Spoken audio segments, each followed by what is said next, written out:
शालीनता, अखंडता और धर्मनिरपेक्षता की पैरोकारी करने वाले कॉरपोरेट टाइटन के रूप में दुनिया भर में मशहूर रतन नवल टाटा नहीं रहे। अद्भुत ऊर्जा से सराबोर रतन टाटा का 86 साल की उम्र में मुंबई में निधन हो गया।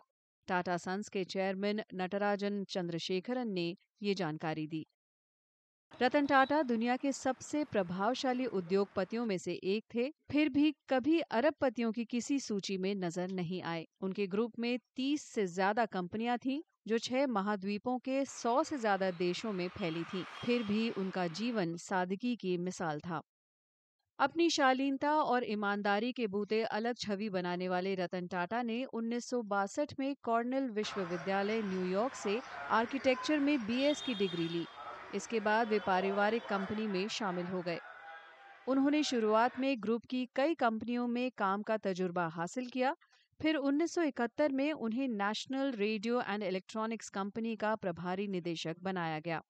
एक दशक बाद वे टाटा इंडस्ट्री के चेयरमैन बने और 1991 में अपने चाचा JRD टाटा से टाटा समूह के चेयरमैन की विरासत संभाली। JRD टाटा 5 दशक से भी अधिक समय से इस पद पर थे। इसके अनुरूप 1868 में कपड़ा और छोटे व्यापारिक फर्म के तौर पर शुरू होने वाली कंपनी नमक, स्टील, कार, सॉफ्टवेयर, बिजली उपकरण से लेकर एयरलाइंस तक की दुनिया में अग्रणी कंपनियों में शुमार हो गई। रतन टाटा भारत के सबसे कामयाब बिजनेस टाइकून में से एक होने के साथ साथ परोपकार के कामों के लिए भी मशहूर रहे।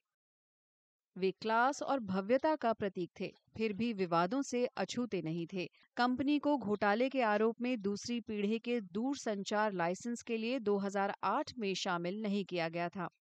इस मामले में उनका नाम लॉबिस्ट नीरा राडिया के साथ कथित फोन कॉल की लीक हुई रिकॉर्डिंग में सामने आया। हालांकि उन पर गंभीर आरोप नहीं लगे। दिसंबर 2012 में उन्होंने टाटा सन्स का कब्जा साइरस मिस्त्री को सौंप दिया। मिस्त्री उस समय तक दूसरे नंबर पर थे, लेकिन ग्रुप के शेयर होल्डर्स को टाटा परिवार के पहले गैर सदस्य के कामकाज से परेशानी थी। लिहाजा उन्हें अक्टूबर 2016 में पद छोड़ना पड़ा। मिस्त्री के जाने के बाद रतन टाटा कुछ समय तक अंतरिम अध्यक्ष बने रहे। जनवरी 2017 में नटराजन चंद्रशेखरन को कामकाज सौंपकर रिटायर हो गए। तब से वे टाटा सन्स के एमिरेटस चेयरमैन बने रहे।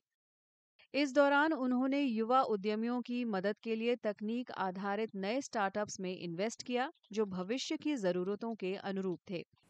निजी प्रभाव और अपनी investment company R&T Capital Advisors के जरिए टाटा ने ओला इलेक्ट्रिक, पेटीएम, स्नैपडील, लेंसकार्ट और जिम्बाब्वे समेत 30 से ज्यादा स्टार्टअप में इन्वेस्ट किया।